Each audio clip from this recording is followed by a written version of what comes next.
नमस्कार दोस्तों, स्वागत है आप सभी का हमारे इस YouTube चैनल में। आइए आज हम सभी जानते हैं दूधी घास के फायदों के बारे में। जी हाँ, वैसे तो दूधी घास दो प्रकार की होती है, बड़ी और छोटी। इसको संस्कृत में दुग्ध फेनी या नागार्जुनी के नाम से भी जाना जाता है। आइए जानते हैं इसके बारे में सबसे पहले, क्योंकि इस घास के बारे में बहुत लोगों को पता नहीं होता है, इसीलिए सबसे पहले आप सभी को इसका परिचय मैं बता दूं ताकि आपको इसे पहचानने में आसानी हो। यह भारत के सभी प्रदेशों में प्राप्त हो जाती है, यानी कि मिल जाती है। इसकी ऊंचाई 1 से 2 फीट तक और पत्ते इसके 1 इंच लंबे होते हैं। इस दूधी में रस कुछ एक दूध जैसा निकलता है।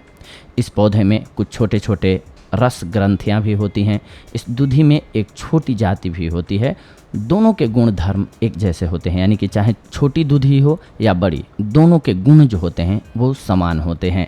यह पेट के कीड़ों को मारती है और खांसी के लिए भी हितकारी होती है। इसके अलावा दांत में कीड़े हों तो बड़ी दूधी के मूल को चबा करके रस को मुंह में 2 से 4 मिनट तक रखने पर कृमि मर जाते हैं और वेदना ख़त्म हो जाती है। इसके अलावा रक्तार्श में भी ये फायदेमंद है।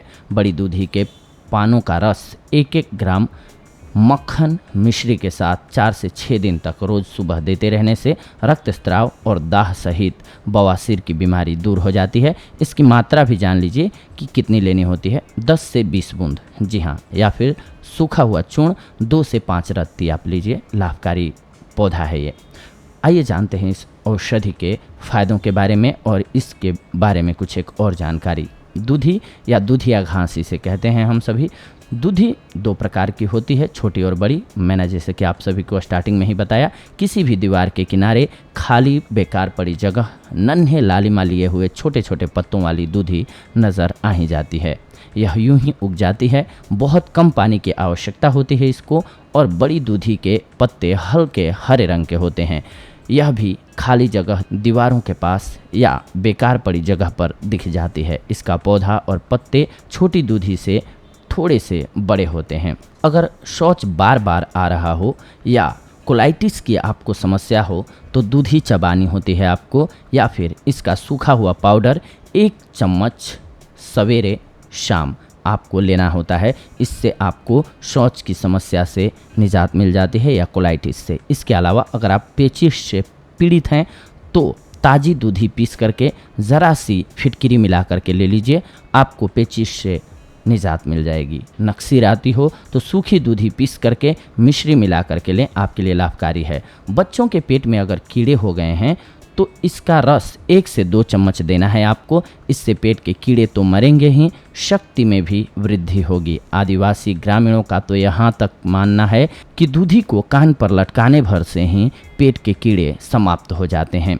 हरे पीले दस्त भी इसके रस से ठीक हो जाते हैं। मधुमेह की बीमारी हो या कमजोरी अधिक हो तो इसका 1-1 चम्मच रस सवेरे शाम लें, आपके लिए लाभकारी होगी। बाल झड़ते हों तो दूधी के रस के साथ कनेर के पत्तों का रस मिला करके बालों की जड़ में लगाएं। अकेला दूधी का रस भी लगा सकते हैं आप, आपके बाल स्वस्थ हो जाएंगे। ल्यूकोरिया की समस्या हो या गर्भधारण में समस्या आ रही हो आपको तो इसका पाउडर नियमित रूप से लें या इसका काढ़ा बना करके लें, आपको ये समस्या नहीं रहेगी। खांसी होने पर दूधी, इसके साथ काली मिर्च और तुलसी पत्ते को मिक्स करके लें, आपके लिए लाभकारी सिद्ध होगी। ये पेचिश, संग्रहणी, आंव इत्यादि में सुखा करके लेने से लाभ करती है और पेट के कीड़ों का नाश करती है।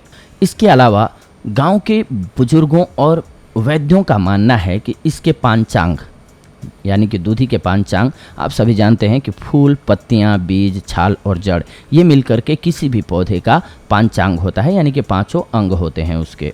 इसको छाया में सुखाकर इसके चूर्ण में बराबर मात्रा में मिश्री मिलाकर के 9 ग्राम की मात्रा में दूध के साथ लेना है आपको। इससे शुक्र प्रमेह में लाभ होता है, यानी कि आपके दाम्पत्य जीवन को ये खुशहाल बनाने में लाभकारी होती है। इसके पांचांग का चूर्ण, बड़े गोखरू का चूर्ण और श्वेत जीरे का चूर्ण को बराबर मात्रा में मिलाकर उसमें चीनी मिलाकर के दिन में 3 बार दूध के साथ लेने से वीर्य में गाढ़ापन आता है। पांचांग के कल्क, इसके काढ़े को औटा करके बनाई गई टिकिया को हम इसका कल्क बोलते हैं। इसकी 50 ग्राम की टिकिया बना करके 50 मिलीलीटर तिल के तेल में जलाकर उस तेल से गठिया वात में आप सभी मालिश करें तो आपको लाभ प्राप्त होगा। रजो अवरोध में इसकी जड़ का चूर्ण 1 ग्राम की मात्रा में देने से लाभ होता है। स्त्रियों के रोगों का ये नाश करता है। आइए जान लेते हैं इसके हानि के बारे में भी। दूधी का अगर अधिक मात्रा में उपयोग आप करेंगे तो ये हृदय के लिए हानिकारक सिद्ध हो सकती है, इसीलिए इसका अधिक मात्रा में सेवन नहीं करना चाहिए। ये तीखी, मलरोधक, गर्म, भारी, रुक्ष, वातकारक, स्वादिष्ट, वीर्यवर्धक, मल एवं कीड़ों को खत्म करने वाली होती है।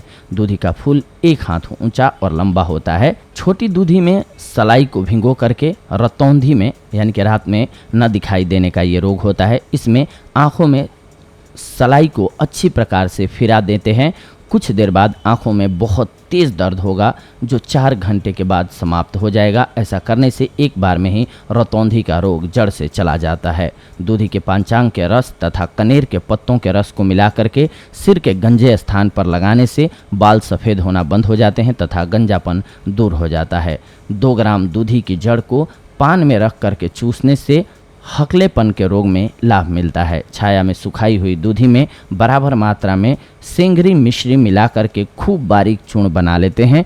इससे रोजाना सुबह और शाम 1-1 चम्मच दूध के साथ लेने से नक्सीर तथा गर्मी दूर हो जाती है। चेहरे के कील मुहासे और दाद पर दूधी का दूध लगाने से लाभ होता है। जब किसी औरत के स्तनों में दूध आना बंद हो जाए तो इसका दूध आधा ग्राम से 1 ग्राम की मात्रा में 10 से 20 दिन सुबह शाम पिलाने से स्त्री के स्तनों में दूध की वृद्धि होती है। दूधी के पांचांग का रस निकाल करके 10 से 20 बूंद को लेकर या पांचांग के बारीक चूर्ण को लगभग 1 ग्राम का चौथा भाग से लेकर के लगभग आधा ग्राम की मात्रा में पीने से स्त्री के स्तनों में दूध की वृद्धि होती है। 5 से 10 ग्राम दूधी के पांचांग के काढ़े या रस में 1 चम्मच शहद मिला करके पीने से दमा का रोग ठीक हो जाता है। 2 ग्राम दूधी के पत्तों का चूर्ण या बीजों की फंकी देने से बच्चों के अतिसार यानी कि दस्त में लाभ होता है तथा पेट के कीड़े मर जाते हैं। जड़ सहित 11 पौधे दूधी और 11 काली मिर्च पीस करके सुबह निहार मुंह पिलाइए। इससे खूनी पेचिश में तुरंत लाभ प्राप्त होता है। जी हाँ दोस्तों, तो देखा आप सभी ने कि आप सभी के लिए दूधी कितनी लाभकारी औषधि है। बहुत सारे लोगों को इसके बारे में नहीं पता है, पर यह बहुत ही गुणकारी औषधि है। अगर आपको इसका प्रयोग आता है तो, अन्यथा आप ज़्यादा मात्रा में खुद से इसका प्रयोग न करें। ध्यान रखें कि किसी गुणकारी या फिर ज्ञानवान वैद्य की सलाह लेकर के ही और उनके मशवरे के अकॉर्डिंग इसकी मात्रा अपने लिए सेट करें और इसका इस्तेमाल करें तो आपके लिए ज़्यादा लाभकारी होगी। अन्यथा अगर आप ऐसे इसका लाभ लेना चाहते हैं तो ध्यान रखें कि ज़्यादा मात्रा में कभी भी न लें। इसको उचित मात्रा में लें, कम मात्रा में लें। ज़्यादा दिन तक ले सकते हैं आप, लेकिन कम मात्रा में लें, ज़्यादा मात्रा में न लें। ये बेहद ही ज़रूरी है जानना आप सभी के लिए। ये थी आज की जानकारी। अगले एपिसोड में आप सभी के साथ जुड़ेंगे एक अन्य बेहद ही महत्वपूर्ण जानकारी के साथ, एक अन्य जानकारी के साथ। तब तक के लिए धन्यवाद। नमस्कार दोस्तों।